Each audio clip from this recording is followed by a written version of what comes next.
en este.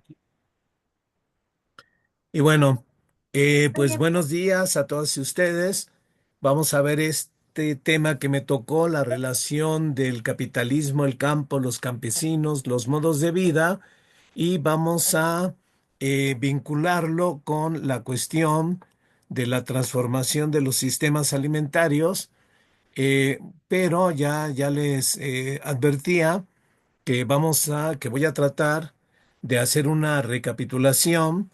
eh, si me dicen, sí, ya lo conocemos, ya lo vimos, bueno, de todos modos, avanzaré muy rápido para irnos al tema que nos ocupa, que es propiamente esta cuestión de la transformación del sistema alimentario, que tiene que ver con el ataque del capitalismo al campo, que no solo destruye modos de vida campesinas, sino también con ello hábitos alimentarios campesinos.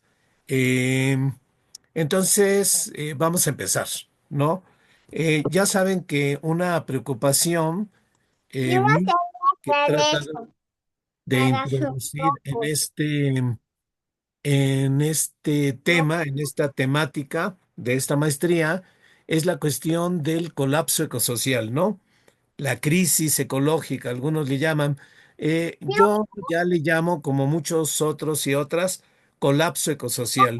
Es un colapso que está ocurriendo, es yo, un colapso planetario yo, acelerado que, por desgracia, nos pone en riesgo de extinción no solo de la vida humana, sino la vida de todo el planeta.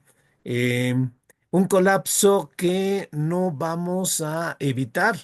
En todo caso, lo que podemos intentar es colapsar de manera civilizatoria y salvaguardando a la propia naturaleza, ¿no? Lo cual implica una redefinición de nuestra relación con ella, pero ahí está el modelo campesino que nos puede dar valiosas orientaciones para ello, ¿no? Entonces, ya les he hablado, creo, de este colapso ecosocial, donde yo distingo varios elementos del propio colapso, ¿no? Sus manifestaciones alarmantes. Una de ellas es la extensa, intensa intoxicación medioambiental del aire, del agua, de la tierra, de nuestro propio organismo, ¿no? Generada por la producción capitalista, por sus productos, mercancías, la circulación, el consumo y sus desechos. Entre ellos los gases de efecto invernadero, químicos dañinos, excrementos, basura, plásticos, etcétera, ¿no? Todo esto que se está cada vez agravando más, ¿no? Em, la contaminación del aire sigue siendo gravísima. Lo que viene y se acerca y ya pronto nos va a tocar es la crisis hídrica, que no es otra cosa que la carencia absoluta de agua para extensas regiones del planeta, que ya está ocurriendo, pero se va a extender más, ¿no? Esto ya es alarmante por sí mismo. Esto ya podría definir una crisis ecosocial, pero hay más elementos que van agravando este asunto, ¿no? La otra vertiente es el ecocidio, el literal asesinato de ecosistemas global y acelerado, ¿no? Esta destrucción de bosques, selvas, ríos, océanos, biodiversidad, ecosistemas e incluso vidas humanas. Pero también implica el agotamiento de materia inorgánica, materia orgánica. Hay un agotamiento ya, por ejemplo, de agua, hay un agotamiento ya de metales, de tierras fértiles, de combustibles fósiles, que implica una disminución futura de la energía.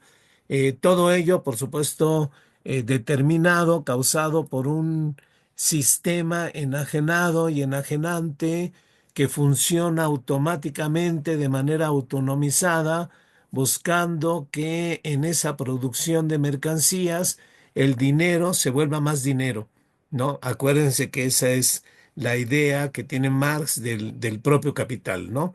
Este sistema enajenado, enajenante, sujeto automático que funciona por sí mismo, con esta sed de plusvalía, de ganancias, de que el dinero se vuelva más dinero, ¿no? Pero si esto ya es alarmante, si ya con eso tenemos para espantarnos, bueno, pues falta otro elemento importantísimo, todavía más grave, que es el cambio climático. Cambio climático, cambia el clima. El clima determina eras geológicas, ¿no? El capitalismo tuvo la potencia, tiene la potencia de cambiar el entero clima del planeta. Es un cambio planetario, es un cambio de era geológica, ¿no? Hemos pasado del Holoceno, donde evolucionó los homínidas hasta llegar al Homo sapiens, eh, más de 300.000 años, a una nueva era geológica. Algunos lo llaman antropoceno, químicos, que por cierto, cuando le ponen antropoceno, insisten en que este cambio está generado por actividades humanas, pero las actividades humanas que señalan estos químicos son las actividades industriales, ¿no? No son las actividades que todos hacemos, sino principalmente las actividades industriales. Por eso, cuando entran en el debate, los científicos sociales quieren determinar con más precisión la era geológica que vivimos y le llaman capitaloceno, señalando de esa manera la causa de este enorme desequilibrio planetario, y también al señalar la causa, bueno, la posible solución a este enorme problema, que no solo es la emisión de gases de efecto invernadero, sino de un sistema adicto a los combustibles fósiles, ¿no? Un sistema que ya dijimos funciona para la ganancia, aumentando la producción, aumentando el consumo, aumentando la intoxicación medioambiental, aumentando el ecocidio, aumentando los gases de efecto invernadero, calentando a nuestro planeta al punto de que pone en riesgo la vida de todo el planeta y bueno, nos preocupa especialmente la vida humana. Entonces, tenemos este cuadro, digamos, gravísimo y por eso eh, nosotros planteamos como alternativa civilizatoria, como un modelo para estabilizar, para intentar colapsar de manera civilizatoria, conservando formas civilizadas de vida, no caer en la barbarie, en la que por cierto vivimos, ¿no? Vivimos ya en la barbarie de estas disputas interimperialistas por el reparto de recursos que cada vez van a ser más escasos, ¿no? Una barbarie que está destruyendo todas las formas civilizatorias, las formas vacías de democracia, de comunicación, escolares, de educación, ¿no? Todo ello muy deformado en este colapso, en esta crisis civilizatoria del capitalismo. Bueno, entonces, por eso nosotros insistimos en la importancia de esta maestría y de estudios como esto, ¿no? De volver al campo, ¿no? Valorar la importancia del campo, de modos de vida comunitarios en el campo, porque tienen una capacidad de gestionar y equilibrar el metabolismo de la sociedad con la naturaleza. Lo han demostrado por miles de años, ¿no? Eh, y además, estos pueblos campesinos y pueblos originarios están justamente, son los que están en la vanguardia, a veces los únicos, en las luchas ecosociales por la defensa de la vida, por la defensa del territorio, por la defensa de bosques, de selvas, de ríos que sienten como propios en el sentido de que ellos son parte de esa totalidad y como totalidad la defienden porque saben bien que defender esa totalidad es defenderse a sí mismos, ¿no? Entonces vamos a ver esta recuperación de la perspectiva campesina para estudiar este colapso ecosocial, pero retomando además una perspectiva materialista. Finalmente, los campesinos, los pueblos originarios, son materialistas, naturalistas, se sienten parte de la naturaleza, somos parte de la naturaleza, somos interdependientes, ecodependientes, ¿no? Ellos lo saben, esa es una enorme lección que debemos de asumir, este materialismo naturalista que vamos a conjuntar con una especie de materialismo científico actual que no nos va a satisfacer porque necesitamos que ese materialismo aterrice en la historia, aterrice en la sociedad. Entonces vamos a retomar elementos del materialismo histórico que tampoco nos va a satisfacer totalmente porque necesitamos enfocar la mirada en la cuestión ecológica y por eso vamos a hablar también de materialismos ecológicos, siempre desde la perspectiva de la crítica de la economía política, de la crítica al capitalismo, ¿no? Apostando por un cambio sistémico, ¿no? Un cambio sistémico que puede empezar con cambios que nosotros vayamos haciendo sobre nosotros mismos, que no van a bastar. Tampoco van a bastar tampoco va a bastar que realicemos cambios, digamos, colectivos a pequeña escala, ¿no? Está bien, son importantísimos esos cambios, pero necesitamos tratar de impulsar un enorme cambio eh, radical del sistema, pero ¿con qué parámetros? ¿Qué es lo que buscamos, ¿no? Para cómo sustituir, cómo imaginamos sustituir este sistema con qué otro sistema. Bueno, en ese sentido, esta recuperación de las formas civilizatorias del campo, de los campesinos, de los modos de vida campesinos, ¿no? Entonces, tenemos este colapso ecosocial planetario y para abordarlo necesitamos esta perspectiva materialista, decíamos, ¿no? ¿Qué es el campo desde esta perspectiva? El campo es la entera naturaleza, es materia orgánica y materia inorgánica, es elementos bióticos, elementos abióticos, es la vida diversificada y evolucionada, es la base material de toda forma de vida y de la propia vida humana, que por cierto se afirma, se reproduce socialmente gracias al trabajo social que media la relación metabólica con la naturaleza, ¿no? Este concepto de metabolismo es central. En todo ser vivo tiene un metabolismo, una interacción con la exterioridad para tomar materia, energía, procesarla, digerirla y excretarla. En el caso del ser humano, la manera de tomar esa materia, de procesarla, digerirla, es mediante el trabajo social, ¿no? El trabajo social toma materia y energía, la procesa con bienes de valor de uso que circulan, que se consumen y que se excretan. Este es el metabolismo necesario que requerimos los seres humanos para subsistir. Entonces retomamos esta perspectiva metabólica, materialista, ¿no? Pero no basta una perspectiva de ese tipo, porque sabemos que en esa relación metabólica con la naturaleza, en ese trabajo social, han ocurrido cambios muy importantes, la división social del trabajo, la privatización de tierras comunitarias. Privatizar es privar, privar es quitar, quitar, arrebatar a lo comunitario, a la propia naturaleza, ¿no?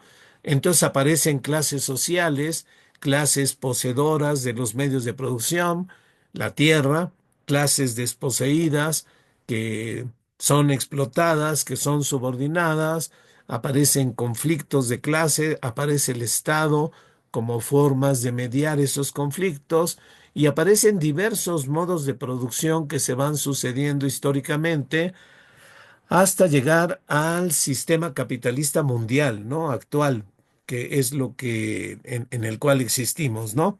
Entonces vamos a retomar esa perspectiva, la materialista en este amplio sentido, la materialista histórica, pero también vamos a recuperar el materialismo ecológico que está en el propio Marx, que está en muchos marxismos ecológicos que no solo destacan esta imprescindible relación metabólica mediante el trabajo social entre la sociedad y la naturaleza, sino que con una perspectiva crítica al capitalismo subrayan lo que vamos a llamar la fractura o la ruptura metabólica con la naturaleza, ¿no? La fractura, ruptura metabólica significa que en esta tendencia productivista y consumista, el capitalismo toma de la naturaleza, la saquea, toma hasta devastarla. Y lo que devuelve es contaminación que tan extensa que impide la propia regeneración de la naturaleza y en ese sentido va rompiendo este metabolismo porque va destruyendo la naturaleza, porque va devastando a la propia naturaleza, ¿no? Entonces, vamos a volver sobre este concepto y también vamos a retomar la perspectiva de la crítica de la economía política, ¿no?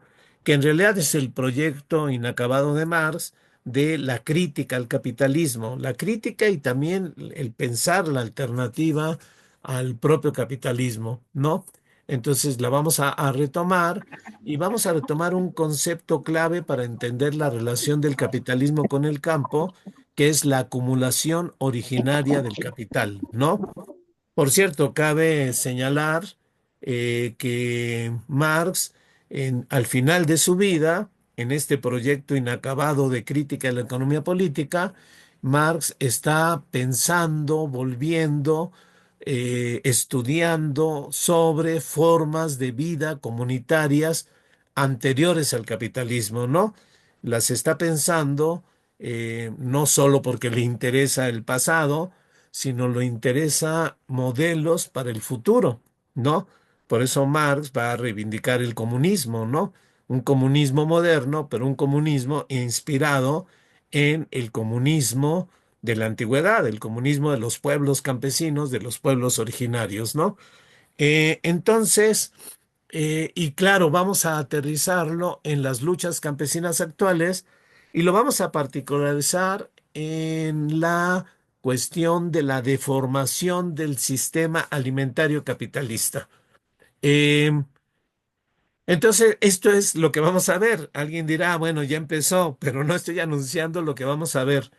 Eh, y lo vamos a ver rápidamente, ¿no? No sé si ya lo vi con ustedes, pero vamos a presentarlo de manera muy resumida, ¿no? Porque quiero irme hacia la crítica del sistema alimentario capitalista, ¿no?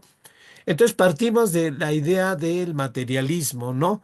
Pero un materialismo entendido en un sentido amplio, ¿no? El campo como la tierra, como los suelos, como la tierra fértil, ¿no? Pero el campo también como la naturaleza, o el campo como el planeta Tierra. Gaia, Gaia, hay una hipótesis Gaia, bueno, ya no es hipótesis, ya es una teoría Gaia, la Tierra como un enorme ecosistema de ecosistemas que se autorregula y que subsiste como un todo, ¿sí? Que es el sustento y el hogar de la biodiversidad que habita, ¿no? Entonces, Gaia la naturaleza, el campo es Gaia, ¿no? Y nosotros dentro de ese enorme complejo de comunidades bióticas somos una especie relativamente nueva. Tenemos menos de 300.000 años, ¿no? Tomemos en cuenta que hay especies que duran millones de años, ¿no? Los a veces criticados dinosaurios, eh, luego se usa como peyorativamente, ¿no? Eres un dinosaurio, pero los dinosaurios vivieron millones de años, no se autodestruyeron, como nosotros vamos en esta vía hacia la extinción por un sistema enajenado, y si desaparecieron fue por la mala fortuna de un aerolito que chocó con la Tierra, ¿no? Entonces nosotros somos relativamente nuevos en este enorme conjunto de comunidades bióticas, ¿no? Por cierto, no somos la más importante. Incluso hay elementos abióticos más importantes para la vida en la Tierra que los humanos. Justamente la Tierra, el agua, el aire con esta composición de oxígeno tan importante para la gran mayoría de la biodiversidad de la Tierra, ¿no? Ya no hablemos de las plantas, que evidentemente son más importantes que los humanos porque son el sustento de toda la vida, con esta capacidad maravillosa de la fotosíntesis, ¿no? De convertir energía solar en materia, energía y además oxígeno, ¿no? Bueno, como quiera que sea, ahí estamos los seres humanos, en un principio habitada por pueblos comunitarios campesinos, eh, que trabajando el campo lo significaron culturalmente como la madre tierra, la dadora de la vida, ¿no?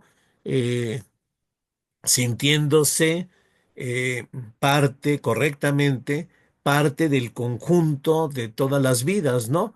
Pero además asumiendo una responsabilidad ética de resguardarla, de cuidarla, de defenderla, defender el todo del que formamos parte, porque esa es la manera también de cuidar nuestra propia vida, ¿no? Esta sabiduría la tienen los pueblos originarios porque tienen muy clara esta conciencia de que somos parte de algo más grande que es la propia vida en el planeta Tierra. Entonces, eh, digamos, esa sería la perspectiva materialista, pero una perspectiva materialista histórica nos va a recordar que esas comunidades humanas se dividieron, ¿no? Crearon instituciones que también se enajenaron, se volvieron contra sus creadores, ¿no? La división del trabajo, el Estado, o esta cosa loca que de pronto a algunas personas se les ocurrió que partes del campo, de la tierra, de la naturaleza, podían ser propiedad de ellos, ¿no? En ese sentido, propiedad privada, propiedad arrebatada a las comunidades, ¿no? Eh, y entonces empezó este proceso donde ciertos grupos humanos se van adueñando de la tierra común para explotar a otros humanos que imaginaron, por cierto, como inferiores, como cosas, como objetos, como instrumentos que podían usar, ¿no? Entonces van apareciendo las clases sociales, la lucha de clases, van instituyéndose estados enajenados también, estados que sirven al poder eh, de las clases dominantes, en un principio guerreros, sacerdotes, luego burócratas que viven de los tributos de las comunidades campesinas, ¿no? Eh, Porque esas comunidades campesinas son y fueron durante milenios las creadoras de todos los bienes de subsistencia, de vida de los propios seres humanos, ¿no? Entonces, estos cambios van determinando también cambios metabólicos con la relación con la naturaleza, y entonces van ocurriendo cambios muy importantes, aparecen centros urbanos que por cierto dependen del campo, aparece la producción de mercancías, ¿no? Ya hablamos, creo, alguna vez del capitalismo, cuya primer figura es la mercancía que tiene valor de uso, digamos, sirve para satisfacer necesidades humanas, pero también tiene un valor de cambio. La mercancía se hace para cambiarse. Ahora, si se logran cambiar mercancías, quiere decir que tienen algo en común, y lo que tienen en común que permite intercambios determinados es que ambas tienen tiempo de trabajo humano cristalizado, unas menos, unas más, y eso determina sus intercambios. Y para facilitar esos intercambios aparece otra mercancía mediadora de los intercambios, que es el dinero, ¿no? Entonces aparece la circulación de mercancías, mercancías mediadas por el dinero que se intercambian por otras mercancías, pero con el capitalismo la relación se va invirtiendo porque en el centro está el dinero que se invierte para producir mercancías, para que se vendan esas mercancías, pero para que el dinero invertido se vuelva más dinero, ¿no? Para que el dinero crezca, aumente, genere ganancias, ¿no? ¿De dónde viene la ganancia? Ya alguna vez creo que lo explicábamos, viene de la plusvalía que producen los trabajadores, a los cuales se les paga un salario, pero ellos tienen la potencia de producir mercancías con un valor superior a su salario, un plusvalor que queda cristalizado en las mercancías que cuando se intercambia se vuelve ganancia dineraria, ¿no? Bueno, todo esto va apareciendo. Aparece entonces el capitalismo y va a tener una relación con el campo que vamos a determinarlo, ¿no? Eh, Aparece entonces el capitalismo como lo he definido, ¿no? Este sistema enajenado, enajenante que funciona automáticamente, ¿no? Productivista y consumista, y ese es un problema, porque el capitalismo lo que quiere es producir más y más, que se consuma más y más, porque entonces la ganancia siempre se va a ir incrementando. Una ganancia que, por cierto, queda en muy pocas manos, ¿no? Pero un sistema que funciona por la producción de esas ganancias sin límites, cuando en realidad sí hay límites, ¿no? Los límites son los recursos limitados de la propia biosfera, ¿no? Y esto señala las características de la crisis actual del propio capitalismo, ¿no? Una crisis donde el capitalismo no solo ha aumentado su barbarie, sino que ha chocado con sus límites, ¿no? Sus límites de producción, el agotamiento de los recursos naturales, el colapso ecosocial que vivimos, ¿no? Entonces, eh, muy bien, nos estamos adentrando en el materialismo histórico, hemos llegado al capitalismo, pero veámoslo desde la perspectiva ecológica, ¿no? Porque digamos, toda forma de producción es una mediación entre la sociedad y la naturaleza, establece una relación metabólica, como habíamos dicho, se apropia de materia y energía, produce bienes, transforma las condiciones naturales, circulan los bienes, se consumen y excreta desechos, ¿no? Esto también ocurre con el propio capitalismo, con todo sistema, ¿no? Esta es la condición, va a decir Marx, la condición universal de todo relación humana con la naturaleza, ¿no? Establecer esa relación metabólica, ¿no? Condición natural de la vida humana, en tanto condición general del metabolismo entre el hombre y la naturaleza, ¿no? Que además, dice Marx, este metabolismo se inserta dentro de un metabolismo universal de la naturaleza porque tiene conciencia de que este no es el único metabolismo. Todos los seres metabolizan, ¿no? Con la propia naturaleza, pero la manera en que metaboliza el ser humano con la naturaleza, con el capitalismo, esa es la cuestión. Y a eso, a esa relación metabólica determinada por un sistema enajenado, productivista y consumista, Marx va a señalar que esto implica una fractura, una brecha ecológica en el intercambio metabólico, ¿no? ¿Qué significa esto? Que toma materiales de la naturaleza hasta agotarlos y solo devuelve destrucción, miseria, contaminación, ¿sí? Entonces, esa es esencialmente su crítica a la relación ecológica pervertida eh, por el propio capitalismo, ¿no? Que además la examina en varios sentidos, ¿no? La examina, por ejemplo, en la relación ciudad-campo, ¿no? Marx va a señalar, primero la observa y la descubre con el agotamiento de la fertilidad de la tierra, ¿no? Se mete en todo un debate con el químico von Liebig, que está justamente señalando cómo el capitalismo agota la fertilidad de la tierra Y hay todo un debate muy grande que dura varias décadas, porque el propio Von Living llega a pensar que con fertilizantes puede detenerse ese agotamiento. Al final, el propio Von Living dice que no, que ese agotamiento no puede ser frenado por los propios fertilizantes, ¿no? Marx sigue muy atentamente esa polémica que para él es muy importante porque le abre la mente a la posibilidad del agotamiento de la propia naturaleza, ¿no?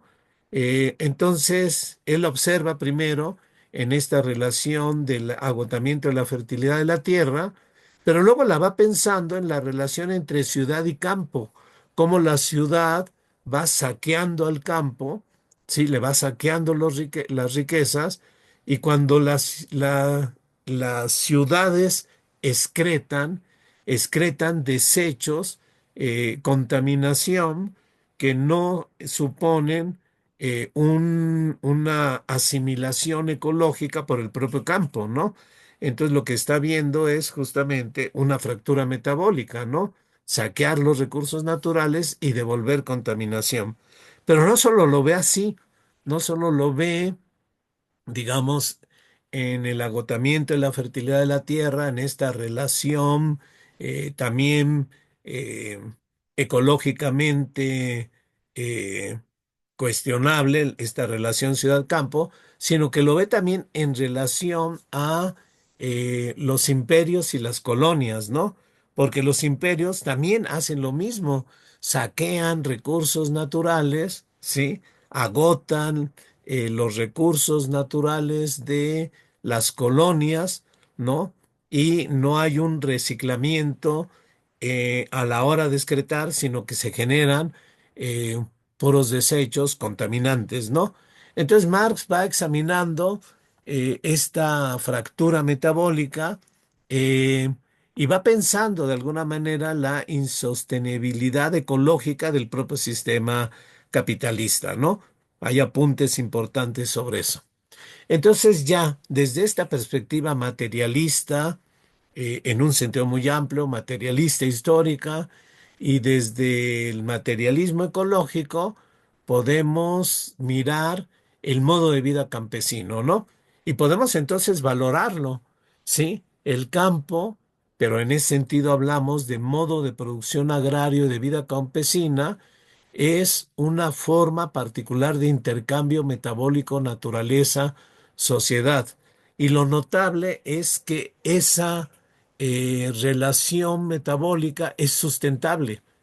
Tal vez por miles de años donde los campesinos han aprendido a cuidar ese metabolismo, a cuidar el agotamiento de la tierra, a rotar los cultivos, a cuidar la tierra porque de ella viven y se sienten parte de ella, bueno, han logrado una acumulación de sabiduría que permite que ese intercambio metabólico sea sustentable, ¿no? Tan sustentable que existe desde hace 10.000 años, ¿no? Desde 10.000 años donde convivimos con la naturaleza, y no es una relación idílica, porque siempre hay tomar de la naturaleza y siempre hay devolver, ¿no? Siempre es una cuestión conflictiva, ¿no? Pero se produce comunitariamente, ¿no? Se garantiza la vida de la comunidad. Se realizan trabajos útiles, concretos, campesinos, ¿no? Se aprovecha la base energética solar a través de las plantas y se producen bienes con valor de uso, ¿sí? Con una sabiduría acumulada por milenios que ha sostenido la vida humana y los ecosistemas, ¿no?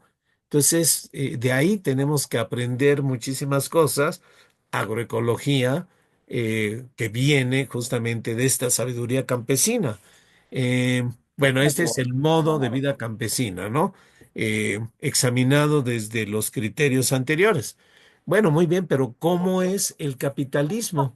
Bueno, el capitalismo es un modo de producción y de vida urbana industrial, ¿no? Ya no es, ya no está ligado directamente al campo, sino un modo de vida urbano industrial, que evidentemente saquea los recursos del campo, ¿no?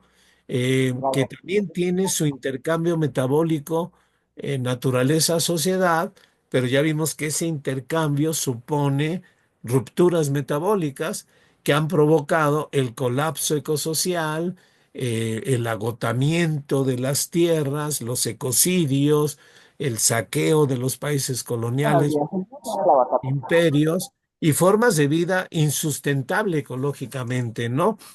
Por ejemplo, muy claramente los centros urbanos, los megacentros urbanos, en los que yo, por ejemplo, estoy en uno, en la Ciudad de México, tengo claro que esto es insustentable ecológicamente y en algún momento dado se va a caer, se va a caer. Incluso no son pensables megacentros urbanos para un futuro donde podamos pensar un colapso civilizatorio, ¿no? Habrá que ir pensando cómo desmontamos estos grandes centros urbanos, cómo reorganizamos toda la sociedad, ¿no? Eh, ya nos toca la puerta la crisis hídrica, ¿sí? Y va a empezar a tocar la puerta a todos los grandes megacentros urbanos, ¿no? Crisis hídrica sostenida por el saqueo del agua de todas las otras regiones que rodean a esta mega urbe, ¿no? Entonces, tenemos esto, ¿no? Un mundo capitalista, esta modernidad de hace 6 siglos, produciendo de manera enajenada y enajenante mercancías para obtener ganancias, ¿no? Con el trabajo abstracto de los productores cosificados, ¿no? Trabajo abstracto porque al capital no le importa el trabajo concreto, ¿no? No le importa el valor de uso, ¿no? Le importa la cantidad, el tiempo de trabajo que se pueda materializar en las mercancías, ¿no? Un trabajo abstracto de proletarios cosificados con una base energética fósil que además se está agotando aceleradamente. Sí, ya se anuncia también el fin del petróleo, que viene en las próximas décadas. De hecho, ya estamos en el agotamiento, ¿no? Por eso las petroleras desesperadas están con el fracking, están pensando sacar petróleo del fondo de los mares, peligrosísimo, en fin, desesperadas porque si haya un agotamiento de la fuerza energética que mueve a todo este sistema. Pero además un agotamiento que en su uso está produciendo los gases de efecto invernadero que están calentando el planeta, ¿no? Y que produce el capitalismo mercancías donde cada vez más se eclipsa el valor de uso. Al capital no le interesa que la mercancía tenga esta capacidad de satisfacer necesidades humanas, ¿no? Ha logrado la hazaña de mercancías sin valor de uso, pero el que no tengan valor de uso no quiere decir que sean, eh, digamos, neutras, ¿no? En realidad son mercancías tóxicas, ¿no? Esto es lo que vamos a ver cuando examinemos el sistema alimentario, ¿no? La tesis, la adelanto de una vez, es que el sistema alimentario capitalista produce cada vez más mercancías tóxicas para el organismo humano, para la mente humana y para la propia naturaleza. Intoxican el cuerpo, intoxican la mente, intoxican la naturaleza, ¿no? Porque al capitalismo lo que le interesa es que la mercancía se venda y se produzca la ganancia, ¿no? Entonces, esto es lo que caracterizaría al propio capitalismo. Los pongo entonces, modo de vida campesino, modo de vida capitalista, en un contraste, por supuesto, ¿no? En un contraste donde, una contradicción, donde en este periodo lo que hemos visto es que se impone el dominio capitalista. Por cierto, un dominio capitalista que, como vamos a ver, está dirigido en contra, está dirigido a la destrucción del modo de vida campesino, ¿no? Lo notable de este siglo XXI es que el capitalismo no ha logrado destruir el modo de vida campesino, pero su tendencia es justamente destruirla. Y tal vez no lo ha logrado destruir por la enorme resistencia de los campesinos, de los pueblos originarios, de las campesinas, que están en esta lucha por sostener sus modos de vida, ¿no? Pero evidentemente cada vez más reducidos, ¿no? La población dejó de ser mayoritariamente rural, campesina, ahora es mayoritariamente urbana, ¿no? En México y en el mundo. Entonces tenemos esta batalla, pero para entender de qué manera el capitalismo ataca al campo, eh, habría que entonces determinar muy bien este carácter enajenado del capitalismo, ¿no? Acuérdense, cuando digo enajenado, fuera de control, ajeno al control humano, ¿no? No hay, ni el capitalista mismo controla la dinámica automática del capital de producir más para generar ganancias, ¿no? Esto ya funciona automáticamente. Por eso Marx dice, el capital es el sujeto automático de este sistema, un sujeto que ha invertido el mundo porque los verdaderos sujetos, que son los humanos, han sido cosificados, instrumentalizados y la cosa, la mercancía, el dinero, las fábricas, las máquinas, las cosas se han vuelto sujetos, ¿no? Un mundo invertido, ¿no? Entonces, un sujeto automático que busca valorizar el valor, busca que el dinero se vuelva más dinero. Tenemos entonces un mundo invertido, que es un poco algo que subraya Marx, ¿no? El mundo está invertido, ¿qué hay que hacer? Darle la vuelta. Y la vuelta es, en este sentido, eh, de Marx, una revolución. Acuérdense que vuelta es sinónimo a revolución, ¿no? A lo mejor los que conocieron los discos de acetato recordarán que había discos de 33 revoluciones y de 45 revoluciones, los que giraban más rápido. Giraban, daban vueltas. La vuelta es la revolución porque el mundo está invertido, ¿no? Hay un autor, Amador Sabater, que retoma todas estas ideas, pero él subraya una cosa que me gustó, ¿no? La dinámica del capital es extraterrestre, ¿no? Es extraterrestre porque la lógica económica capitalista no solo desprecia los suelos que nos sostienen, que generan biodiversidad, las tierras de los diversos sistemas, sino que considera a toda la naturaleza como un objeto para ser dominado, cosificado y usado para generar cada vez más y más dinero, ¿no? Eh, concentrar despojar a los campesinos de la tierra, proletarizarlos, concentrarlos en centros urbanos industriales sobrepoblados como ejércitos de reserva, dice Marx, para bajar, presionar la baja de los salarios, ¿no? Una fuerza extraterrestre porque no toma en cuenta los límites de la tierra, ni más ni menos, ¿no? No toma en cuenta los costos ecológicos o de la vida humana, ¿sí? En ese sentido, va a decir que el capital es extraterrestre. Digamos, su lógica de producción ilimitada choca con los límites de la biosfera que tiene recursos limitados, ¿no? El capital entonces sostiene esta ilusión que es antinatural, una práctica extraterrestre, dominar de manera racional, científica, tecnológica la naturaleza para producir ilimitadamente en una biosfera de recursos limitados, ¿no? Claro que para hacer eso, el capital fomenta la fetichización, la adoración, el sometimiento, el culto a la mercancía. Esto lo dice Marx, por cierto, en el Capital, las primeras partes habla del fetichismo de la mercancía, luego habla del fetichismo del dinero y luego habla del fetichismo del capital, ¿no? Entonces empieza con esta eh, fetichización de la mercancía y luego la fetichización del dinero como símbolo de la propia riqueza, ¿no?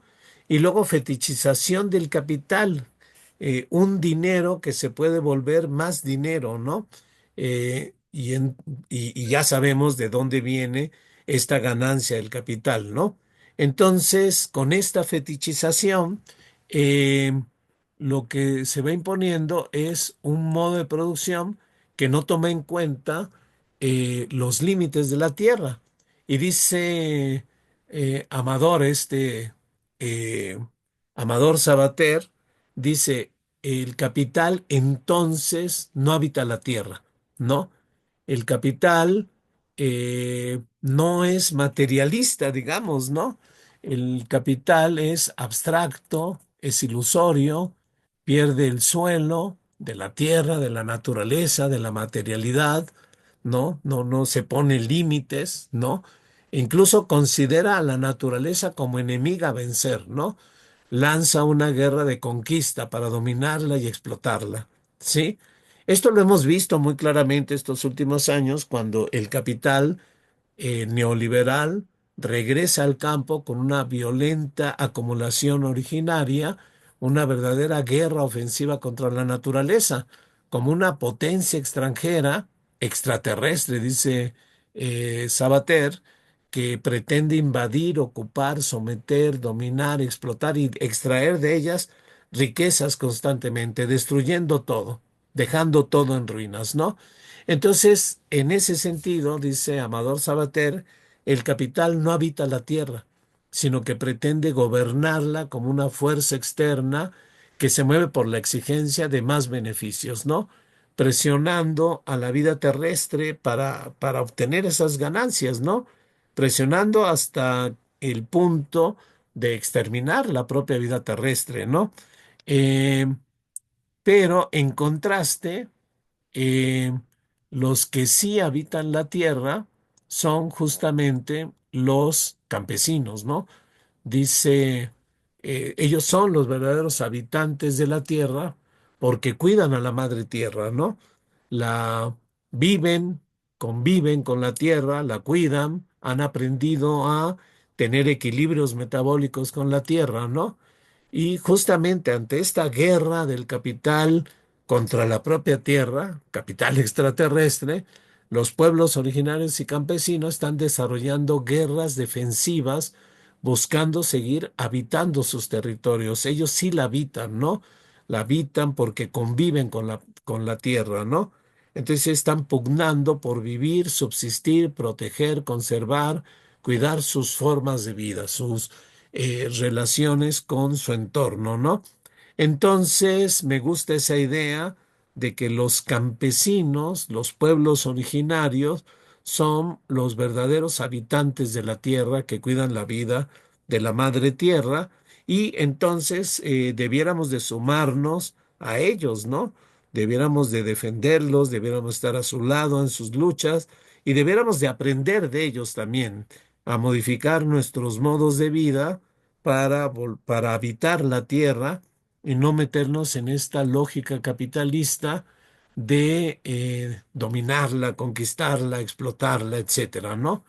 Es un hecho que estos modos de vida campesina deben preservarse como un fundamento civilizatorio para una nueva sociedad que ojalá supere el capitalismo, ¿no?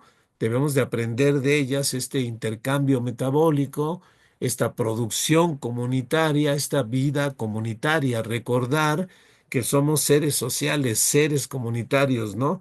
No somos individuos egoístas competitivos, ¿no? Así no funciona la naturaleza es simbiótica, la naturaleza coopera, la naturaleza busca que la vida se afirme, ¿no? Entonces, y nosotros somos naturaleza, ¿no? Nosotros debemos recuperar este modo de ser comunitarios, eh, de ser simbióticos, convivir con otras especies, de ser cooperativos, de entender que somos una comunidad biótica más que depende de las otras y que debemos de cuidar el conjunto de la vida del planeta Tierra, ¿no? Entonces, esto es sabiduría campesina. que por cierto, los que sí la han llegado a comprender son los biólogos ecologistas, ¿no? Llegan a las mismas conclusiones que los propios campesinos, ¿no? Muy bien, pero ¿qué se trae el capital en contra de los campesinos, no? Vamos a examinarlo rápidamente, ¿no? ¿Vamos bien todos hasta ahorita? Hola, hola. ¿Sí? Cambio, cambio.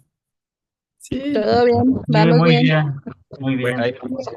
voy a acelerar para ya decir, y bueno, ¿y cuándo va a hablar del sistema alimentario, no? Muy bien, Bueno, maestro, todo bien, gracias. muy bien. Bueno, vamos a ver esto de el capital y el campo, ¿no? No lo habíamos visto, ¿verdad? ¿No?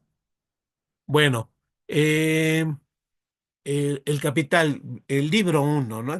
Bueno, tal vez examinemos también algo del libro tercero, del capital, eh, pero digamos en el capital, libro uno, Marx empieza estudiando la mercancía, como ya les decía, ¿no? La mercancía con su valor de uso, su valor de cambio, que depende del valor económico, que es el tiempo de trabajo materializado en las propias mercancías. Cómo de estos intercambios de mercancías aparece una mercancía mediadora que sirve para medir el valor de las mercancías y facilitar los intercambios, que es el dinero. El dinero es otra mercancía que sirve para el intercambio de mercancías, ¿no? Pero luego, cómo en el capitalismo se va modificando la relación del dinero y la mercancía, porque de pronto a algunos capitalistas se les ocurre invertir en la producción de mercancías, pero lo que quieren en el fondo no es dar un servicio, lo que quieren es obtener una ganancia de esa producción de mercancías, ¿no? Entonces todo esto lo va describiendo Marx en la primera sección, ¿no? Muy, muy interesante. Ahí mete los fetichismos de la mercancía, del dinero, del propio capital, ¿no? Pero plantea la pregunta, ¿de dónde viene la ganancia en la compraventa de las mercancías? ¿Por qué el dinero se vuelve más dinero? ¿Por qué el valor se valoriza, no? ¿Por qué el valor inicial se valoriza? En la segunda sección empieza a plantear el problema y al final de la segunda y de la tercera hasta la sexta la contesta, ¿no? Eh, Examina la cuestión de la circulación. De la circulación no viene ninguna producción del valor, en la circulación no se genera la ganancia. Entonces Marx va a los sótanos de la sociedad, a los sótanos de la producción, donde examina qué ocurre en la producción. El capitalista compra materia prima, compra máquinas, pero también compra una cierta mercancía que no debiera ser mercancía, pero es mercancía, que es la fuerza de trabajo, le paga un salario, junta estas mercancías en la esfera productiva y al final tiene mercancías que cuando las vende obtiene ganancia, ¿no? Pero ¿de dónde vino la ganancia? De que al trabajador se le paga un salario por su fuerza de trabajo, pero en la jornada de trabajo no solo produce mercancías equivalentes a su salario, sino que sigue produciendo mercancías más allá de su salario, plusvalía, que quedan cristalizadas en las mercancías, que cuando las vende el capitalista se vuelven ganancia para el capitalismo, ¿no? Plusvalía. Examina la plusvalía absoluta, la extensión de la jornada de trabajo, examina la plusvalía relativa con innovaciones tecnológicas que permiten que en menor tiempo produzca el trabajador el equivalente a su salario. Por eso va a decir Marx que la ciencia y la tecnología se vuelven una fuerza productiva del capital, están al servicio del capital porque buscan incrementar la producción, ¿no? Entonces empieza a examinar esto, la explotación de los trabajadores, y luego ya en la última sección habla de la acumulación originaria, ¿no? Que es una perspectiva, por cierto, muy crítica, ¿no?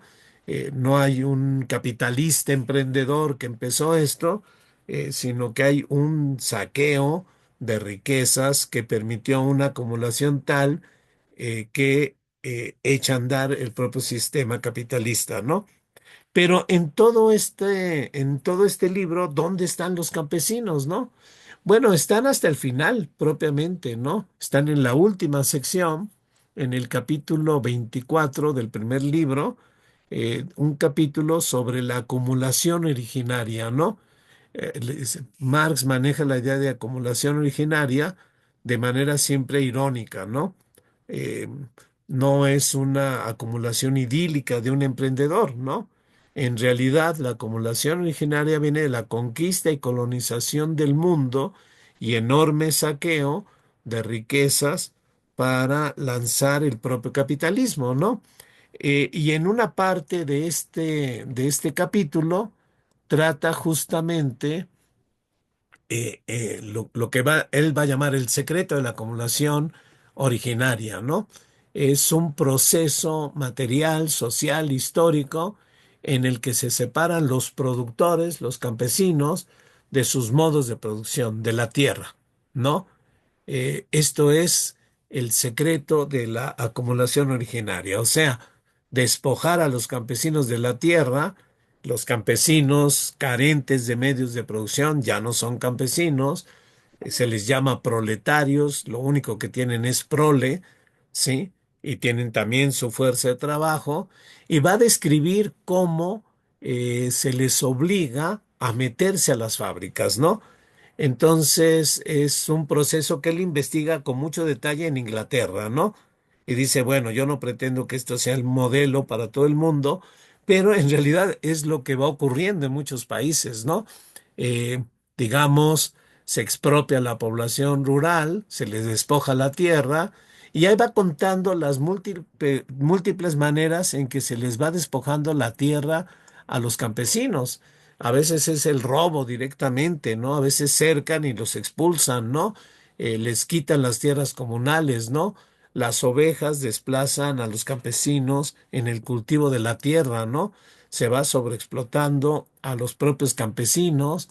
Los campesinos empiezan a ser proletarios, se quedan sin medios de producción y entonces empiezan a formular toda una serie de leyes para en contra de la vagancia, los robos de los campesinos proletarizados, ya no tienen medios de producción, de qué van a vivir, entonces leyes incluso con pena de muerte contra toda esta gente desplazada del campo, ¿no?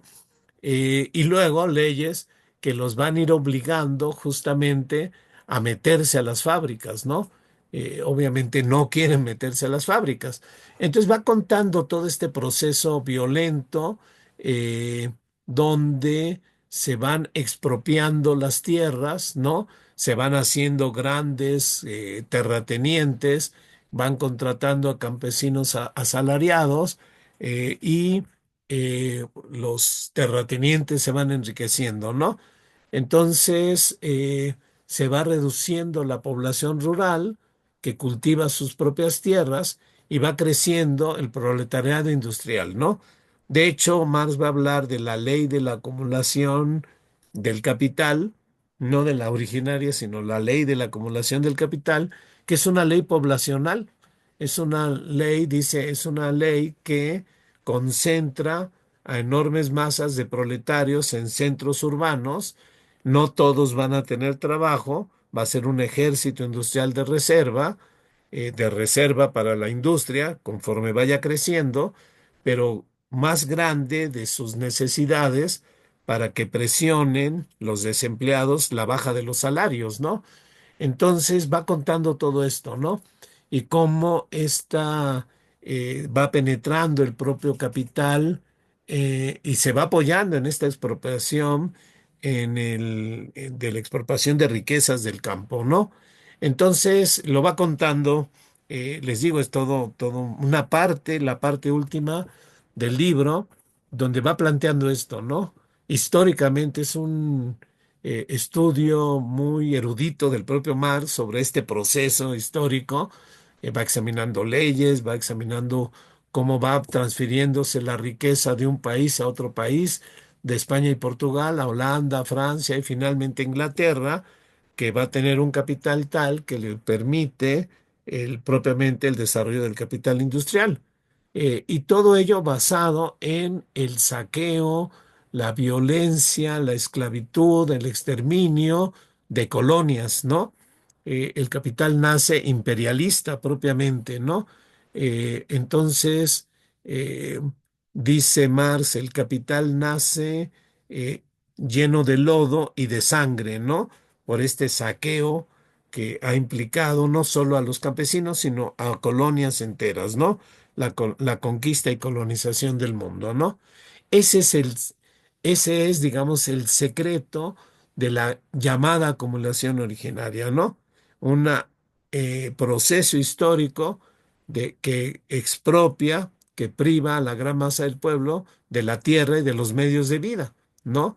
Y que los va a obligar a que se metan a las fábricas y se pongan a producir por los capitalistas, ¿no?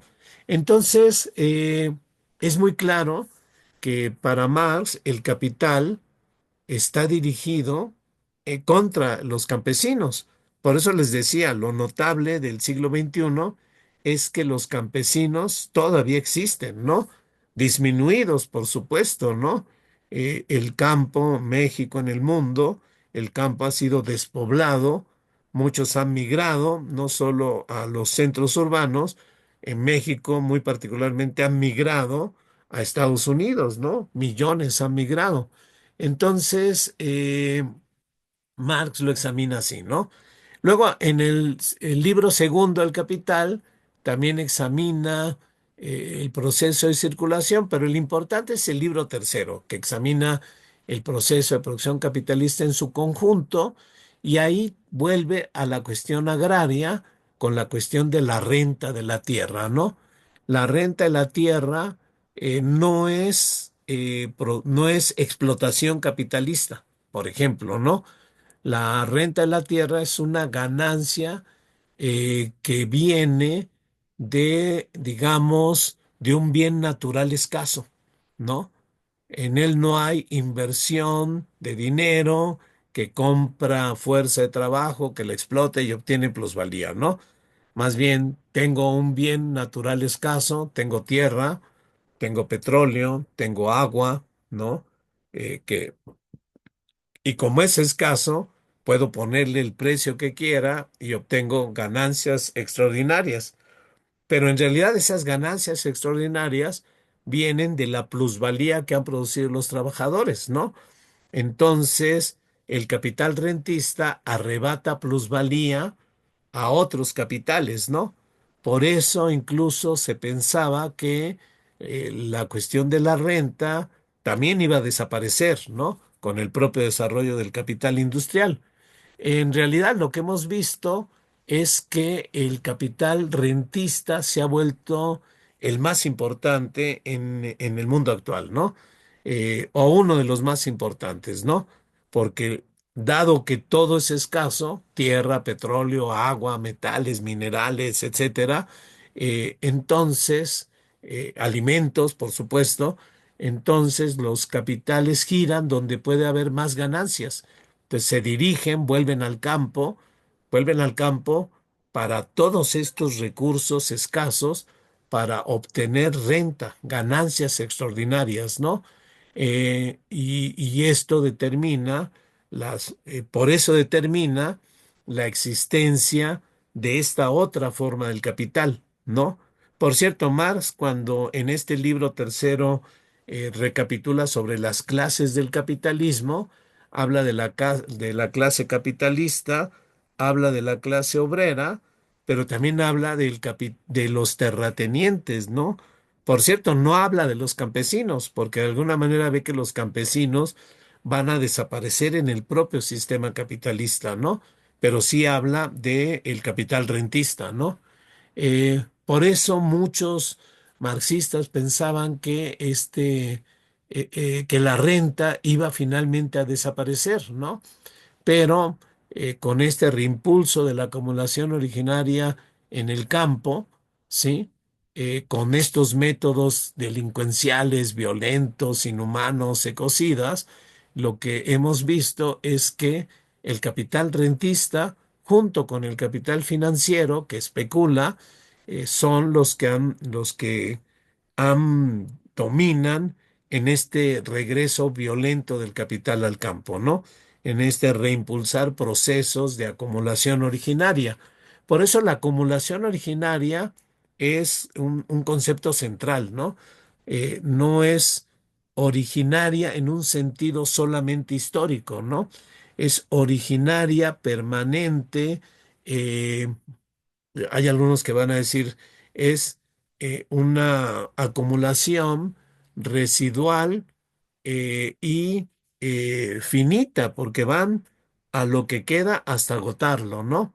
Pero también esto determina entender diferentes formas de explotación, ¿no? Digamos, creo que ya tenemos claro la explotación de los obreros, ¿no? Esto se da en la producción industrial, los obreros no tienen medios de producción, venden su fuerza de trabajo, hay un intercambio voluntario, digamos, venden su fuerza por un salario, producen mercancías con un valor no solo equivalente a su salario, sino producen un plusvalor plasmado en la mercancía que cuando el capital vende genera que el dinero se vuelva más dinero, ¿no? Que la ganancia se realice en forma de dinero. Entonces, la explotación es en la producción, en la industria capitalista, pero la relación perversa del capital con el campo determina también una explotación diferente a los campesinos, ¿no? En el caso de la explotación de los campesinos que siguen produciendo, sí, que tienen medios de producción, que producen y venden bienes útiles, ¿no? ¿Cómo se da la explotación? Bueno, los campesinos producen bienes con valor de uso, tienen que valorizar sus productos, tienen que invertir muchos trabajos, meten agroquímicos, por su necesidad de producir más, van cambiando sus propios modos de vida campesinos y luego ya que tienen por fin la cosecha, voluntariamente la llevan al mercado y la venden como mercancía. Pero el asunto es que siempre van a ser compradas por debajo del valor, ¿no? De modo que al comprarse por debajo del valor, hay una extracción de plusvalía que se da no en la producción, sino en el intercambio, ¿no? eh, Dice Armando Bartra, ¿no? Es la ley de San Garabato, ¿no? Produzco caro y vendo barato. Pero al ocurrir esto, lo que ocurre en el intercambio comercial es la extracción de plusvalía que se da en el propio proceso de intercambio mercantil, ¿no? Por eso la explotación de los campesinos es en el mercado capitalista. Por eso muchas de las demandas de los campesinos tienen que ver con la cuestión de la venta, compra de sus mercancías, ¿no? Agrícolas.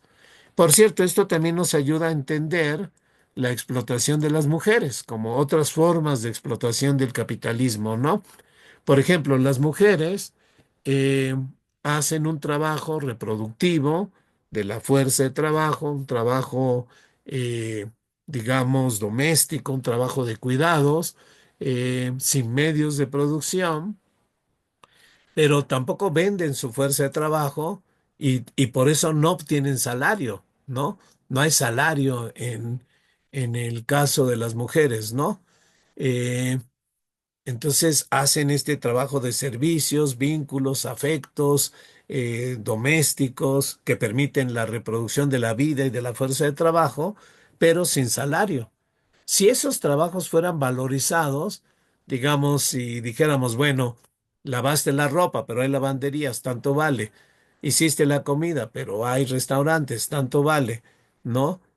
Cuidaste a los niños, hay guarderías y tanto vale, pudieran ser valorizados, pudieran tener precios.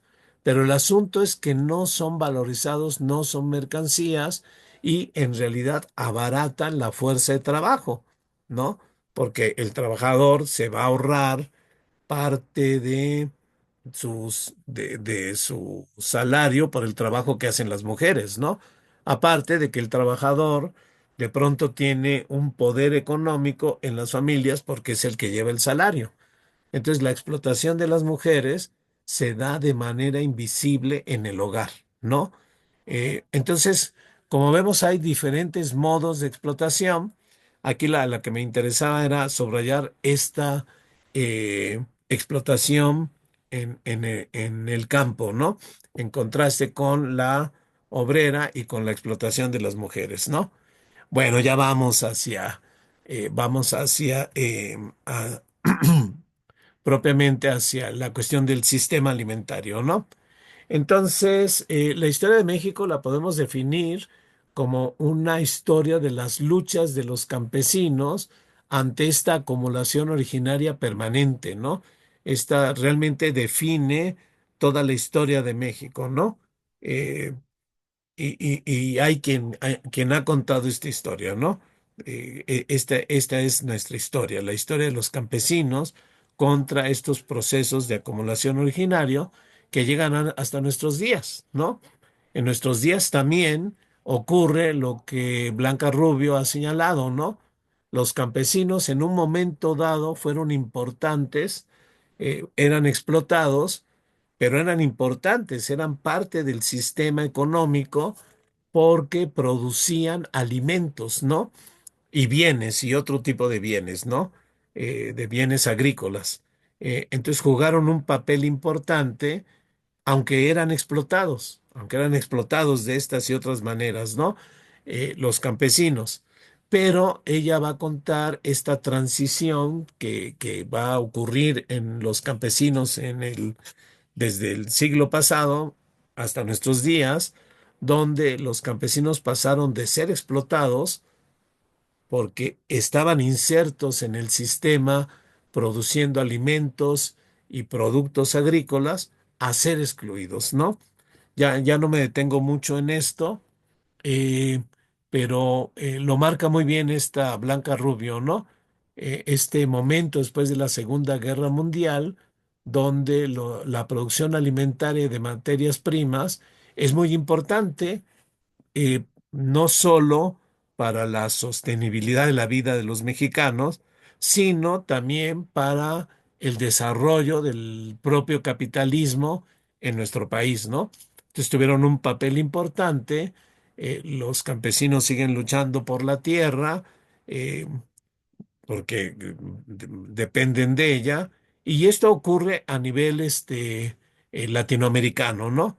Sin embargo, se empiezan a limitar los repartos de la tierra, y en realidad cuando viene el neoliberalismo es cuando se van retirando los apoyos al campo, porque el neoliberalismo implica la apertura del mercado, y al abrirse el mercado, lo que se va a desplazar es a los propios campesinos con una función histórica que habían tenido en toda la historia de México, que es producir los alimentos y los bienes agrícolas, ¿no? Y lo que viene es justamente la exclusión de los campesinos, ¿no?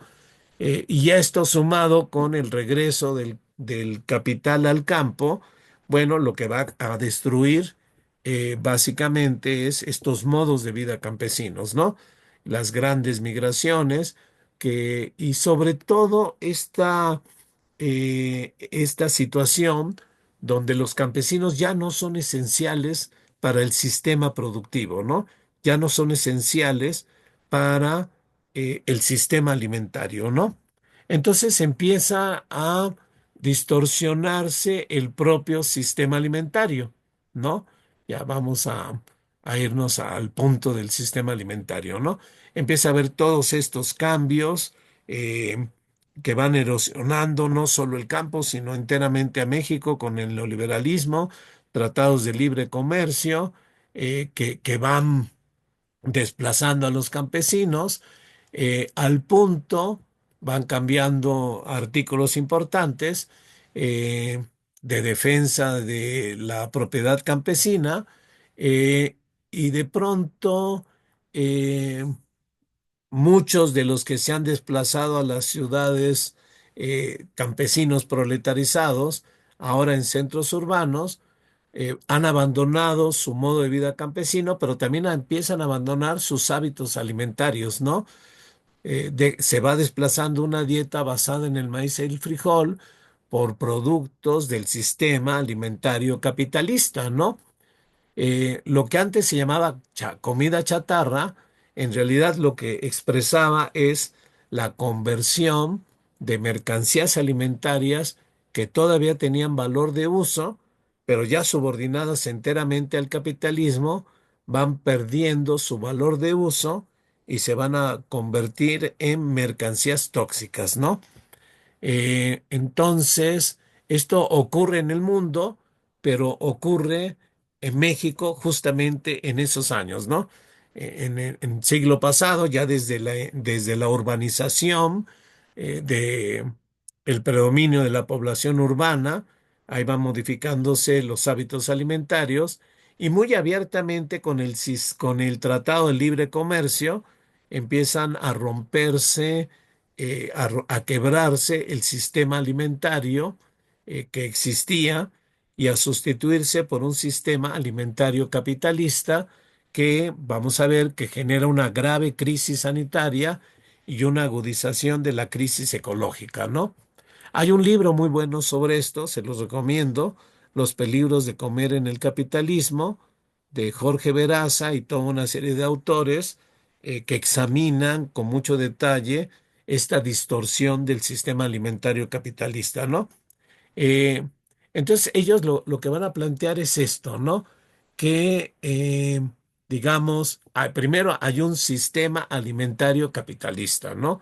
Sistema alimentario capitalista que hace que las mercancías vayan perdiendo su valor de uso porque lo que importa es que tengan valor de cambio que permitan que la ganancia se realice, ¿no? Entonces, también van proliferando toda una serie de tecnologías perniciosas para el medio ambiente y lo que se va a desplegar es una crisis de salud, ¿no? Una irrupción de enfermedades masificadas del cuerpo, de la sexualidad, la psique, la emotividad, ¿no? Eh, y ellos dicen, también usando categorías de Marx, que el capital, que cuando empieza a imponerse en estas masas proletarias, primero los subordina formalmente, digamos, tiene a muchos trabajadores trabajando en su casa, pero luego ya pasa a lo que llama Marx una subsunción material de la producción, cuando ya los tiene controlados en la propia fábrica, ¿no? Ellos van a hablar también no solo de que hay una subsunción de la producción, un control absoluto de los trabajadores en las fábricas, van a hablar de que hay una subsunción del consumo, ¿no? El capital no solo domina la esfera económica, y la política, sino que también domina todo el resto de esferas, entre ellas, por supuesto, la alimentación. De modo que va configurando un sistema alimentario capitalista que tiene dos focos, dicen ellos, ¿no? El azúcar y la carne. Y van imponiendo además estas dietas de comida rápida, comida chatarra, transgénicos, etcétera, que son causas de las enfermedades principales por las que muere tempranamente el ser humano, ¿no? Esta es un poco la tesis, ¿no? Yo luego la formulo como producción de mercancías tóxicas, ¿no? Se entiende esta idea de mercancías tóxicas, ¿no? No solo carecen de valor de uso, está bien, pues, serían, digamos, inocuas, ¿no? Pero no, el asunto es que no lo son, que son tóxicas, nos enferman. Y no solo nos enferman orgánicamente, también nos enferman mentalmente y también sus desechos enferman al propio medio ambiente, ¿no? Entonces, lo que van a estudiar es eso, justamente, ¿no? Empiezan, entonces hablan de esta subsunción real alimentaria, ¿no? Que va a alterar nocivamente el valor de uso alimentario. fíjense, altera nocivamente el valor de uso alimentario. Por cierto, los autores, todos ellos son vegetarianos, ¿no? Entonces, yo también, por cierto, soy vegetariano después de haber leído este libro, aunque eso tampoco me deja tranquilo, ¿no? Entonces, van a establecer, el centro es el consumo masivo de carne, azúcar refinada. Yo le agregaría harina refinada y le agregaría químicos conservadores y saborizantes que son cancerígenos. La gran mayoría de ellos son cancerígenos, como a cada rato se prueba, ¿no? Entonces, el sistema alimentario capitalista se basa en esto, ¿no? Azúcar refinada, carne de granjas de animales, harina refinada, químicos conservadores y saborizantes. Y todo esto produce enfermedades. Creo que hasta lo sabemos y no habría que por qué argumentarlo, pero lo podemos argumentar, ¿no? Eh, yo alguna vez me metí en la página de la Organización Mundial de la Salud y me dio curiosidad de qué se muere tempranamente los seres humanos, pues se mueren de este tipo de enfermedades, ¿no? Cardiopatías, afectaciones cerebrovasculares, infecciones respiratorias, ahí están las gripes, enfermedades pulmonares, diarreicas, no está la diabetes, pero en las 10 sí está, ¿no? Entonces, lo que la gran tesis que se plantea es que el sistema alimentario capitalista produce estas enfermedades que a la larga producen muertes, ¿no? eh, las mercancías alimentarias capitalistas nos enferman y eventualmente nos matan, para decirlo claramente, ¿no?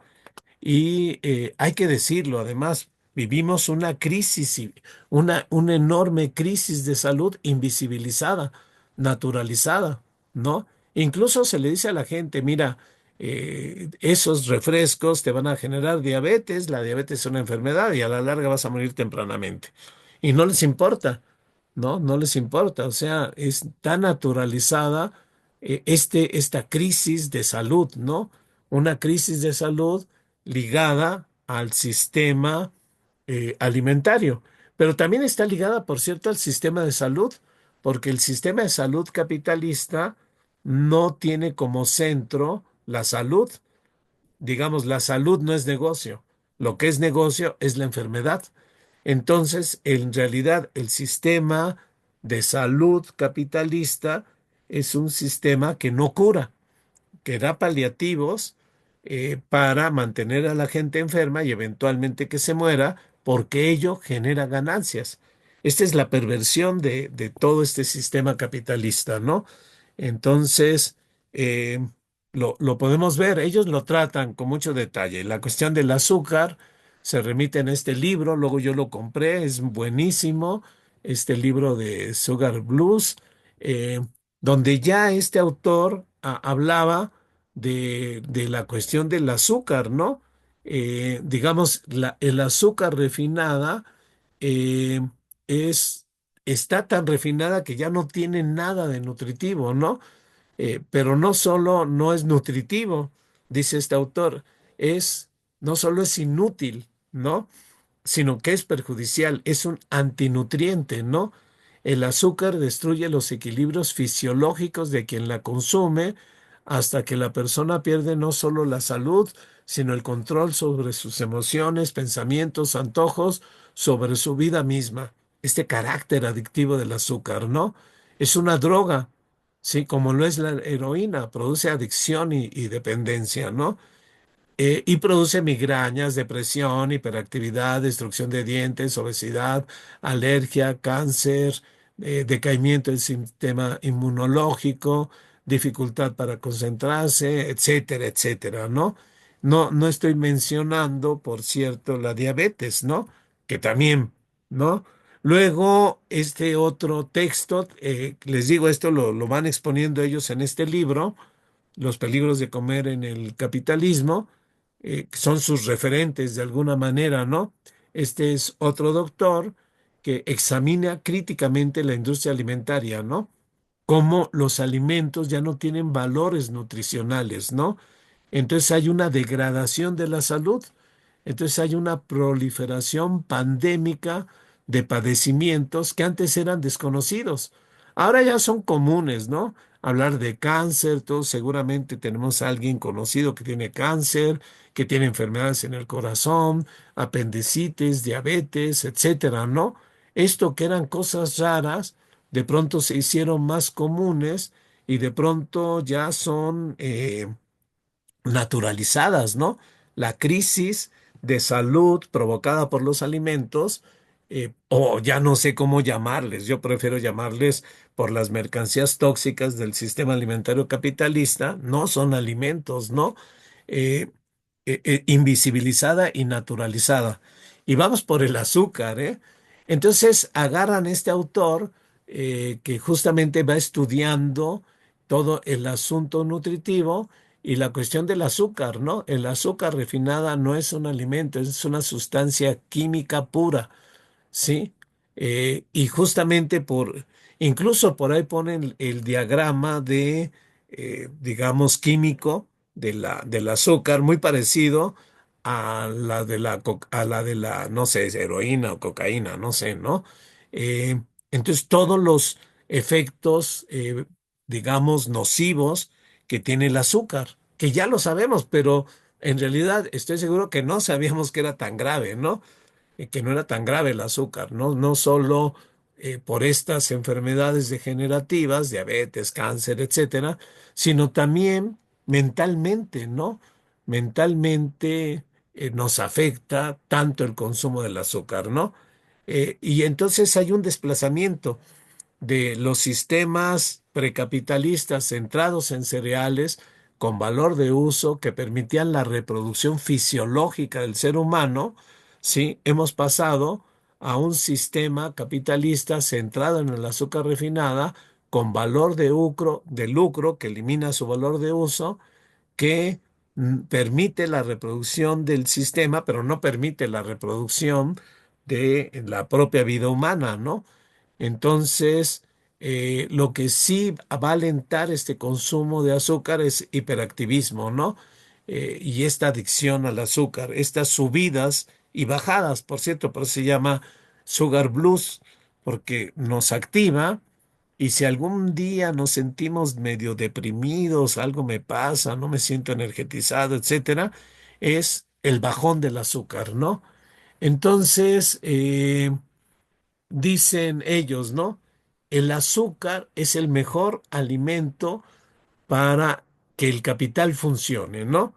Porque cuando la consumimos hay una especie de eh, excitación, ¿no? Sí, hasta hay un comercial, ¿no? Eh, no sé si lo han visto, donde está un cuate trabajando ahí encerrado frente a su computadora, está cansado y toma un refresco y luego se activa, ¿no? Bueno, ese es el efecto del azúcar, ¿no? Claro, luego va a tener todos estos daños corporales y luego también va a entrar la depresión, la falta de energía, la falta de control emocional, ¿no? Todas estas cosas que no se dicen, ¿no? Se dicen poco sobre los efectos en realidad del azúcar, ¿no? Eh, bueno, en fin, eh, pudiéramos ir con el azúcar, pero claro, y uno de los efectos más señalados es la diabetes, ¿no? Que afecta, que cada vez se está volviendo más pandémica, ¿no? Cada vez está creciendo más en el mundo y no porque nosotros estemos degenerando genéticamente, sino por el consumo excesivo, bueno, el consumo del azúcar, ¿no? Que no es nutriente, que se vuelve adictivo y que nos afecta nuestro propio organismo, ¿no? Bueno, y hay datos de la diabetes, ¿no? También podría poner datos de la obesidad y cómo México está entre los primeros lugares de obesidad y de los primeros lugares de consumo de azúcar, ¿no? De refrescos. Entonces, lo que ellos van señalando es que el sistema alimentario capitalista ya no permite la reproducción fisiológica de la población mundial. Y lo que estamos viviendo es una crisis sanitaria naturalizada. Millones se mueren, ¿no? Entonces ellos colocan el foco en el azúcar y el alimento de origen animal, ¿no?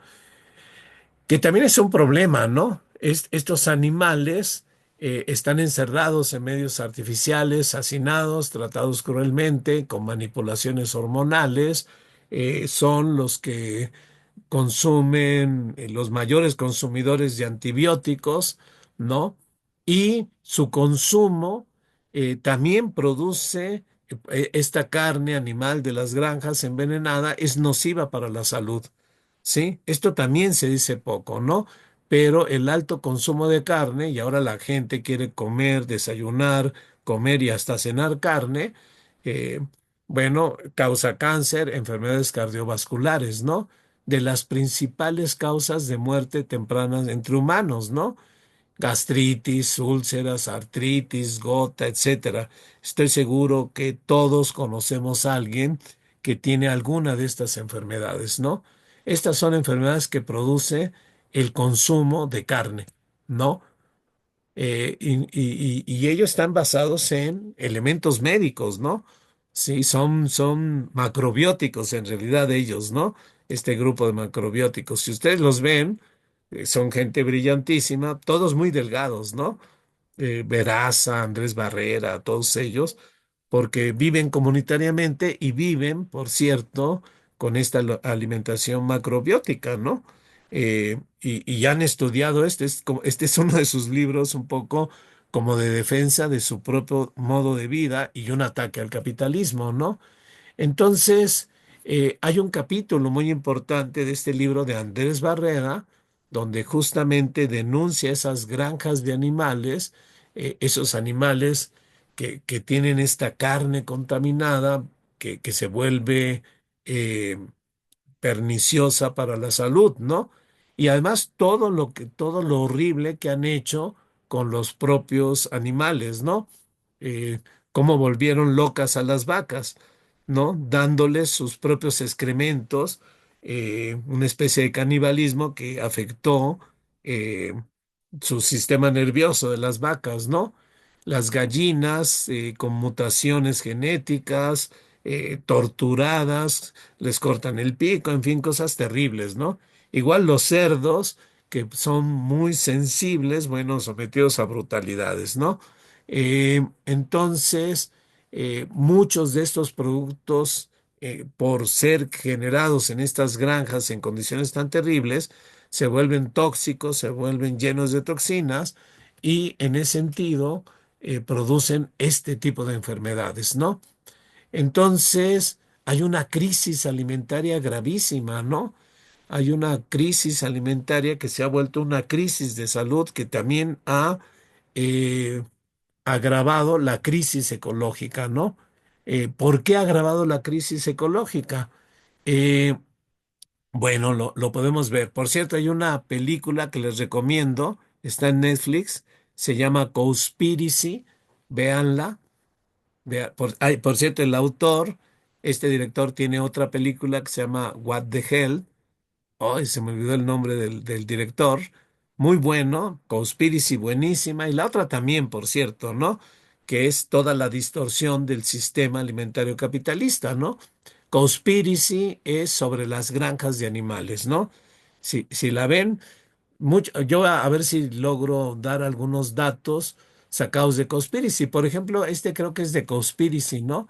Que los animales de las granjas consumen el 70% de lo que se siembra, ¿sí? Y el 80% de lo que se pesca. O sea que si en vez de que lo consumieran esas enormes cantidades de animales que existen, si lo consumieran los humanos, acabaríamos con el hambre y tendríamos una verdadera nutrición, pero se lo comen nuestros animales, ¿no? Hay un autor, Rob Wallace, epidemiólogo, por cierto, grandes granjas, grandes gripes, eh, que por cierto saca este libro antes de esta pandemia de COVID, donde ya advertía que las grandes gripes, COVID fue una gripe, venían de las grandes granjas, ¿no? Entonces, describe, bueno, aparte de los efectos del uso de la tierra, la agroindustria, los monocultivos para alimentar a los animales que en números altísimos en las grandes granjas, advierte sobre todo, él es epidemiólogo, advierte de las enfermedades zoonóticas, ¿no? De estas virus que están en los animales, que saltan a los humanos y generan las epidemias zoonóticas, ¿no? Las grandes gripes, ¿no? Grandes granjas, grandes gripes, por estos virus que mutan en estas granjas de animales que ya vimos que han provocado enormes pandemias, ¿no? Aquí en México, la porcina, por cierto, que con estas granjas de animales en Puebla y todo esto, ¿no? Entonces, él lo denuncia, incluso lo dice de una manera eh, que me gusta, ¿no? Dice Wallace, hay una alianza estratégica entre las grandes empresas alimentarias de estas grandes granjas y las grandes gripes. Y lo dice así, es como si los dueños colaboraran con el enemigo, ¿no? El enemigo son los virus que nos matan, ¿no? Son como colaboracionistas, ¿no? Colaboracionistas con nuestros enemigos porque no les importan los virus, lo que les importa es sacar las grandes ganancias, ¿no? De este sistema alimentario, que se ha vuelto cada vez más peligroso, ¿no? Entonces, es un libro magnífico, es un epidemiólogo, un gran epidemiólogo, experto en epidemias y todo esto, y este libro lo sacó antes de la pandemia del COVID, ¿no? Que ya anunciaba, de alguna manera, anunciaba y anuncia otras pandemias, porque esas granjas de animales siguen siendo, digamos, centros donde los virus mutan y por la cercanía con los humanos saltan a los humanos y entonces generan estas pandemias zoonóticas, ¿no? Eh, pero además, no solo eso, ¿no?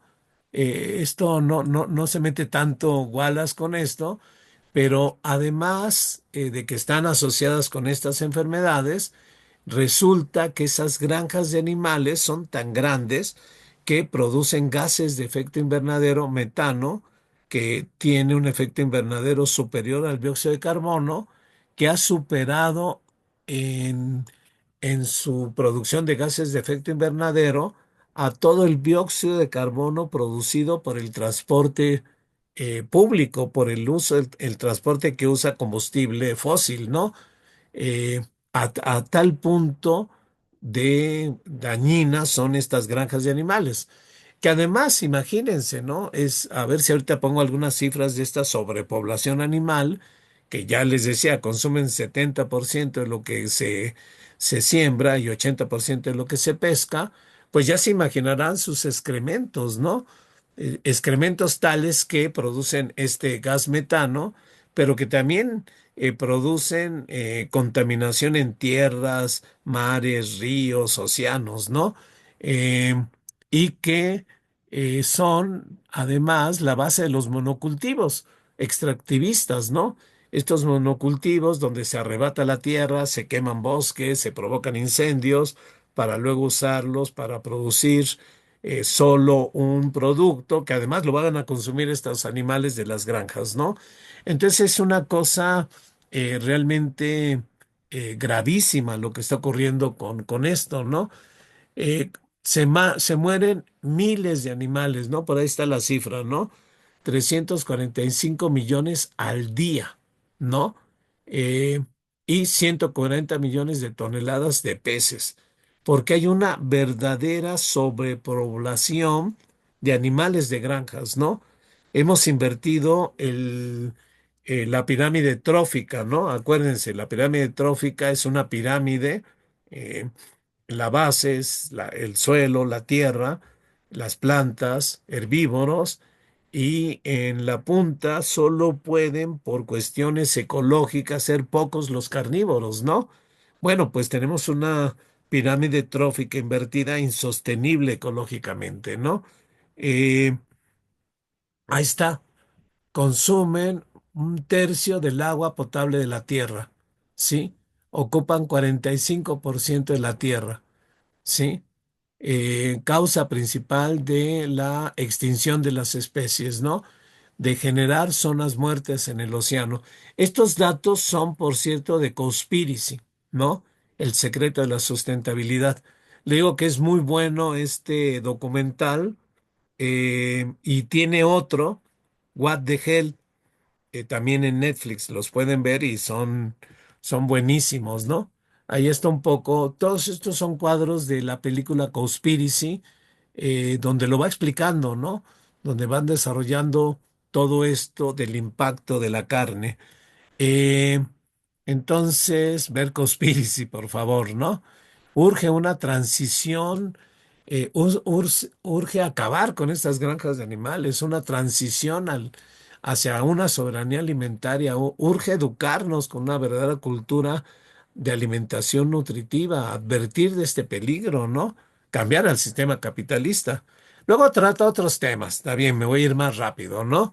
La comida rápida, que ya creo que todos conocemos los efectos no nutritivos que tienen y todos los efectos, digamos, negativos que tiene. Y por cierto, muchos de esta comida rápida es comida por los niños, ¿no? Entonces, los niños que quieren ir a McDonald's por su cajita o lo que sea, ¿no? Es un alimento degradado totalmente, ¿no? Contaminado, descompuesto, con transgénicos. Alguna vez querían demandar, creo que a McDonald's, porque decían que según cálculos, decían que son carne de res. Entonces decían es que producen tantas hamburguesas que no tienen tantas reses, ¿no? Entonces, ¿cómo es posible? Entonces, no sé si es verdad o yo lo leí por ahí, ¿no? Pero McDonald's decía, es que res significa cosa, o sea, son hamburguesas de cosas, no necesariamente de las vacas, ¿no? Por cierto, res, cosa, es esta cosificación que viene, por cierto, desde el Imperio Romano, ¿no?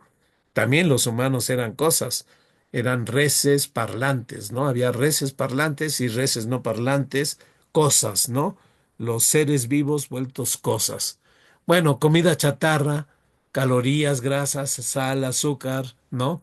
Espero que se sientan mal, sí, ahora espero que ya cuando beban su refresco lo miren con extrañeza, es un enemigo, sí, que cuando pidan su pizza, su hamburguesa, sus palomitas, sus nachos, de pronto les tengan miedo, ¿no?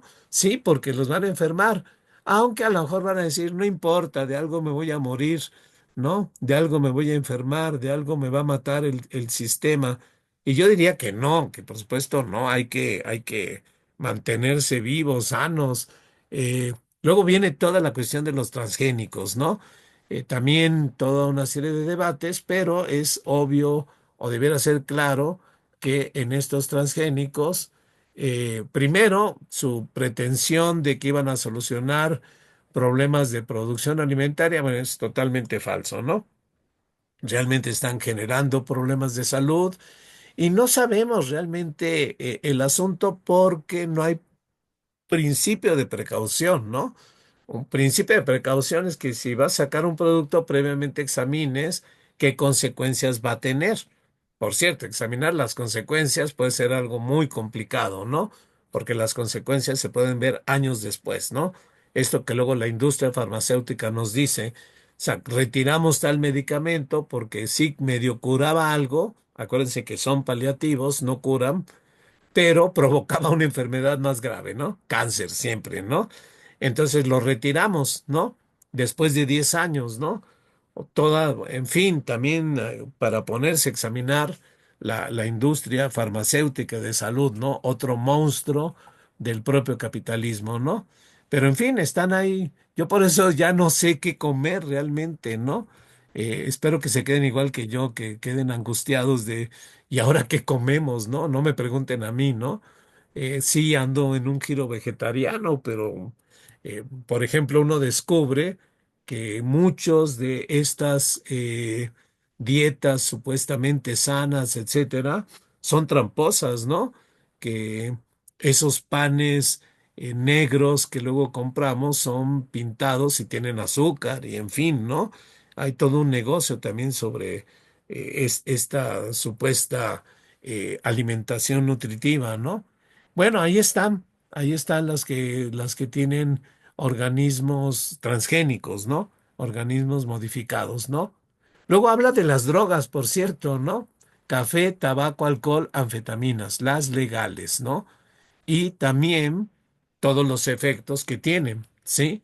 Todos los efectos adictivas, dañinas, eh, que incluso las legales producen más muertes que las ilegales, ya lo sabemos, ¿no?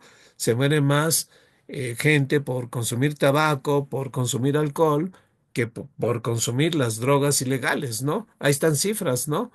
8,8 tabaco más 3,2 de alcohol que son legales y 0,47 de drogas ilegales, ¿no?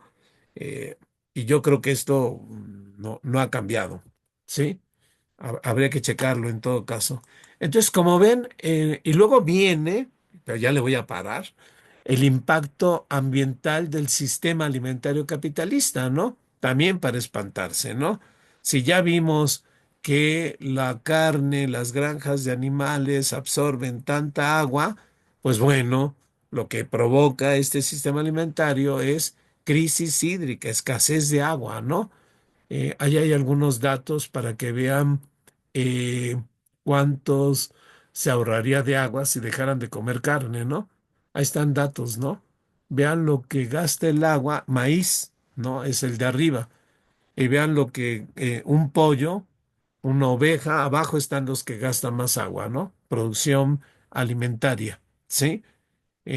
Entonces, un sistema pervertido que no solo nos daña nuestros organismos, sino que está dañando a la propia naturaleza, porque la naturaleza requiere de agua potable, ¿no? Bueno, pues ahí está todo lo que implica los volúmenes de agua que implica este tipo de dieta, ¿no? Por cierto, ahí está vegano, vegetariano y con carne, ¿no? Eh, Algún día seré vegano, ¿no? Para sentirme bien, porque eso no va a cambiar esta lógica, ¿no? En todo caso, habría que cuestionarla, habría que alertar más sobre esto, ¿no? Bueno, ahí está lo del agua, el aire y el calentamiento global, ¿no? Ya les comentaba, ¿no? Esto de el metano producido por el ganado de estas granjas, que tiene un efecto invernadero superior al dióxido de carbono y que ahora ya es un elemento importantísimo en el calentamiento del planeta, ¿no? Pero también están toda una serie de gases de efecto invernadero provocados por la tala de bosques, la expansión de monocultivos, etcétera, etcétera, ¿no? Eh, y cómo estos alimentos de origen animal tienen mayor tasa en la emisión de gases de efecto invernadero, ¿no? Si realmente nos preocupa el cambio climático, bueno, pues habría que tomar en cuenta este tipo de cosas, ¿no? Ahí está. Ahí está un cuadro, ¿no? Kilogramo de emisiones de gases de efecto invernadero, ¿no? Entonces, vean, ganado vacuno, ¿cómo está, no? Entonces, ya creo que ya los tengo muy atormentados, ¿no? Ya me decía, ¿ahora qué vamos a comer, no? Eh, y bueno, toda la contaminación de la tierra, pero voy a dejar de atormentarlos. Espero haberlos atormentados, realmente, ¿no? Eh, bueno, ¿cómo ven? ¿Quedaron espantados o no? Muchas gracias, Andrés. Sí, Justo apenas fui a dar una charla y una clase con la licenciatura ajá, y platicaba con los compañeros que se hacen cargo de la licenciatura de la especialidad en agroecología, que, que pues para el encuentro de mayo queremos que este grupo se vaya a conocer dos experiencias de campo que son procesos de, pues de mucha resistencia de estudiantes de la licenciatura para justo un poco enfrentar todo este caos que nos acabas de plantear. Eh, y que en este encuentro de, ¿cómo se dice?, de marzo, van a quedar muy, también muy encantados digamos, del lado positivo, o sea, muy Ah, impresionados, pues, sí. por la visita que van a tener con un compañero que se llama Julio Navarro, que tiene una experiencia agroecológica de, pues, más de 20 años, es una experiencia de vida. Y pues está bien, o sea, se fueron un poco, yo creo que asustados de enero, con lo que platicaron con los compañeros de Palestina y Punjab. Contigo otra vez se tienen que asustar un ratito, pero es necesario para que vean el panorama con claridad, y para que sepan pues por dónde se pueden plantear perspectivas de trabajo aterrizadas y que responden a las urgencias actuales. Porque si no sucede lo que en muchos espacios eh, donde a lo mejor las personas viven en, pues en burbujas de este privilegio, en burbujas de supuesto conocimiento y donde claro que tienen todo fácil y todo accesible, pero no ven las urgencias ambientales, sociales que existen y entonces pues no sirve de mucho el planteamiento que posiblemente hacen sobre solución de estos conflictos. Entonces, pues sí, yo creo que sí los aturdiste un poquito, pero también creo que era necesario. Bueno, pues perdón, se los advertí previamente, ¿no? Bueno, pues invítame también a mí, porque yo también estoy tocado por este tipo de cosas, ¿no? Entonces, a ver si también me animo a ir a esto para subir mi ánimo. Eh, pero bueno, no, claro, hay alternativas, ¿no? Esta maestría ofrece alternativas, pero primero hay que ver la realidad para entender la importancia de estas alternativas que se están generando en esta maestría, ¿no? Eh, Creo que ya es hora de que me despida, o podemos, o a lo mejor quieren comentar algo. Sí, yo creo que unos 10 minutitos de que Ah, comenten bueno, cositas. Escribieron ahí varios comentarios sobre, sí. pues, cuestiones de la pandemia, ¿no? Eh, bueno, sí, esto de la pandemia también es un desajuste, no es como, claro que hay un montón de teorías conspiranoicas de que es un bicho creado en laboratorio y demás, pero evidentemente responde a la degradación de los ecosistemas y cómo las bacterias y los virus migran con más facilidad y se colocan en hospederos que habitualmente no serían como, pues, como nosotros, como los humanos, ¿no? Eh, Prejuicios de la salud a nivel mundial. Estoy leyendo así rapidísimo los comentarios. Eh, el estrés que se produce o se induce a los animales para la producción de carnes, de derivados cárnicos, eh, procesos perjudiciales. Esto hubiera un tipo de comida que no es comida, son de gallina y que se mueren y son estresadas para... ¿Por qué? Porque las hacen tener mucha productividad varias veces al día, igual que la res y el puerco. Eh, Hay una pregunta, pero el problema es comer carne o el modelo industrial de producción de carne, ¿ok? Otra pregunta, otro comentario dice, así es, no hay alimentación al 100% natural ni buena. Hoy en día hay que tratar de alimentarse lo más sano posible dentro de lo que cabe, ya que los animales son sometidos al estrés por antibióticos, hormonas, etcétera. Los vegetales por fertilizantes, de abonos, los abonos, hoy en día el agua se contamina y por ende los animales submarinos también. Sí, el mar está súper contaminado, aunque pareciera que no.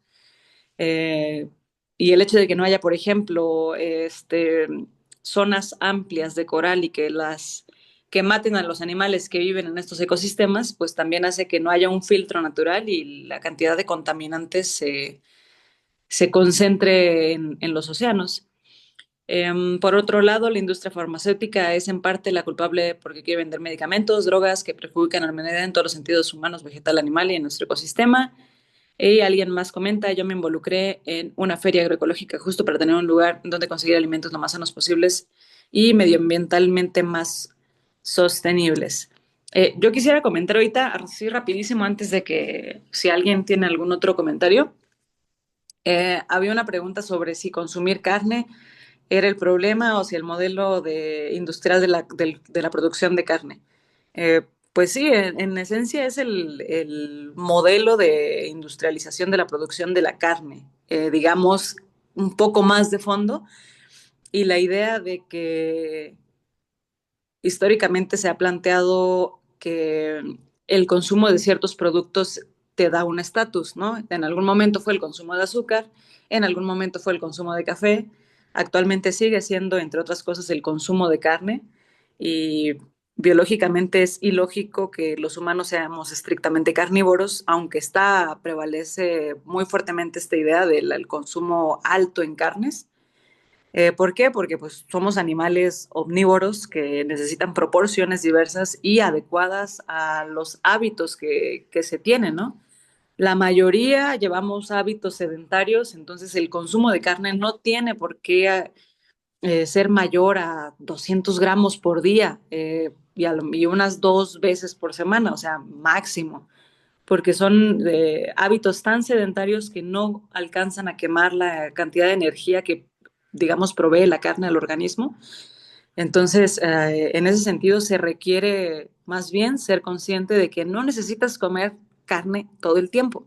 Aunque te lo haya dicho tu abuela, tu mamá, tu tía, de que pues es que si no, no hay proteína, eso no es cierto. O sea, se encuentra muy profundo en el imaginario colectivo, pero no es así. O sea, si lo vemos a nivel médico, biológico, fisiológico, no es posible. Entonces es necesario que eh, se discutan de manera interna, personal, primero estas ideas que tenemos para que socialmente se pueda avanzar. Y pues ahora sí, ahí te los dejo, Andrés. Si alguien tiene algún comentario o duda, así como para ir cerrando, adelante. Muy bien, pues si quieren un comentario, quieren hacer un comentario o algo, eh, si no lo entiendo que están impactados, ¿no? Que ahora qué hago, ¿no? Por cierto, iba a comentar también este libro, Comer con el TLC, eh, lo tenía un poco adelante. Es muy buen libro. También Comercio, Políticas Alimentarias y la Destrucción de México, centrado también en los efectos del Tratado de Libre Comercio, la transformación del sistema alimentario y todos los efectos negativos, no todos, porque los centra más en la diabetes, por ejemplo, ¿no? Y algunas otras enfermedades. Eh, pero también es un libro muy bueno. Alicia Galvez del Fondo de Cultura Económico. eh, y está muy bien escrito porque mete narrativa y luego ya va metiendo análisis, datos y todo esto, ¿no? Y es un poco esta idea de esta transformación del sistema alimentario a partir del Tratado de Libre Comercio, la apertura de las mercancías tóxicas de Estados Unidos que invaden México y perdemos la soberanía alimentaria, la seguridad alimentaria. Entonces entendemos el concepto de seguridad alimentaria a partir de esta crítica a este tipo de alimentación, ¿no? Eh, como los veo también cansados porque fue mucho tiempo, sí, y eso que me faltó, pero pues me despido, ¿no? Me despido para que ya descansen eh, y reflexionen sobre esto, ¿no? Y, eh, y qué gusto que estén en esta maestría, ¿no? Donde pueden buscar alternativas, cobrar conciencia de lo que ocurre en el campo, valorar toda esta vida comunitaria, esta alternativa civilizatoria, esta crisis que tenemos, ¿no? Entonces, pues a lo mejor nos vemos otra vez, ¿no? Porque ando en esta línea eh, y pues creo que ya nos habíamos visto antes, ¿no? No sé, Sí, a lo mejor me toca verlos otra vez. Y bueno, pues un abrazo para todos, para todas, que la pasen bien. Y si se preguntan qué comer, eh, pues bueno, qué bueno que se pregunten.